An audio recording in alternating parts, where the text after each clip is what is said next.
اهلا يا اصحابي.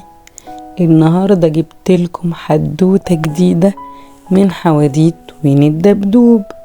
حدوتة النهاردة اسمها فجلة والتهاب الحلق.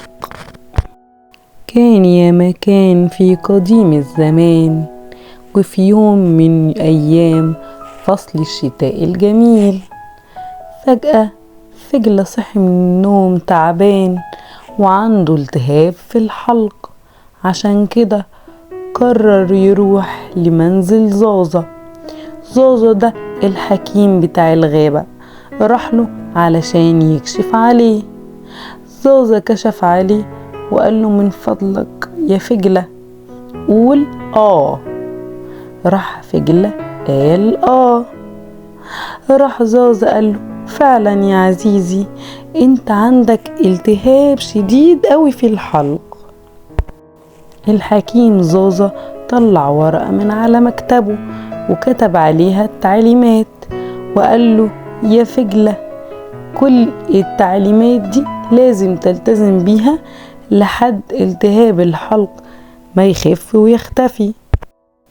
فجلة قرأ التعليمات بتاعة الحكيم زازا وهي كانت كانت اول حاجة ان يلبس كوفية، تاني حاجة انه يشرب سوائل كتير قوي دافية، وانه يبطل يتكلم او يقلل كلامه لحد ما يخف خالص. فجلة ودع صديقه زازا وبدأ يروح للبيت، وهو ماشي في الطريق عدى على بيت ويني الدبدوب. شاف فجلة من النافذة ان ويني عنده ضيوف، وفجلة حب ينضم للضيوف دي، فوقف قدام بيت ويني الدبدوب وبدأ يخبط على الباب لحد ما فتح ويني الباب ولقى فجلة. راح ويني والأصدقاء كلهم فرحوا ان فجلة جه، وفضلوا يتكلموا معاه بسعادة وهو يتكلم معاهم. لكن فجلة المريض ما قدرش يكمل كلامه وما قدرش يكمل رد عليهم، زوره تعب قوي. عشان كده طلع لهم التعليمات بتاعة الحكيم زازا عشان يوريها لأصدقائه عشان ما يزعلوش منه.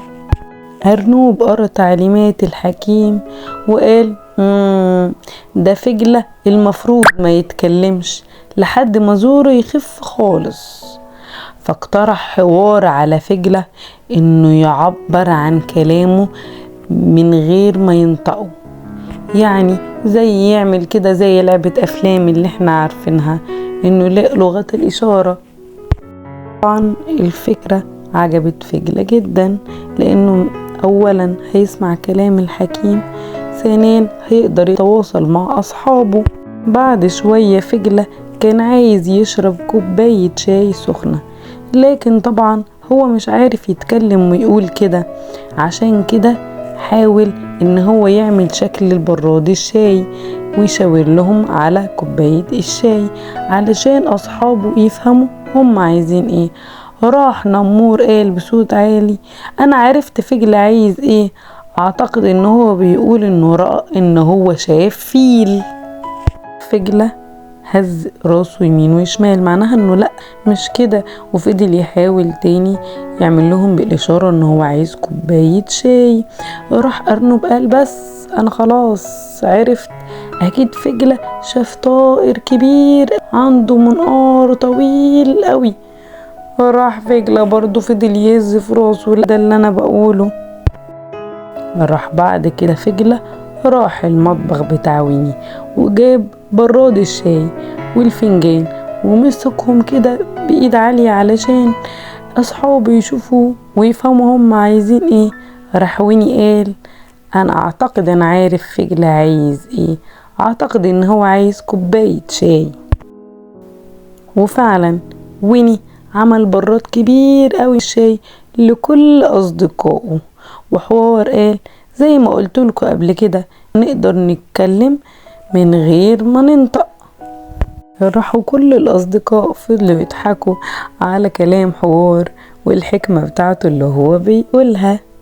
وتوتة توتة خلصت الحدوتة. حلوة ولا ملتوتة؟ وسؤال حدوتة النهاردة، يا ترى مين اللي عرف فجأة عايز ايه من غير ما يتكلم؟ لو عرفتم الإجابة اكتبوا لنا في الكومنتات، ولو عجبتكم الحدوتة اعملوا لها لايك واعملوا اشتراك علشان تسمعوا باقي الحواديت. ألقاكم على خير يا حلوين.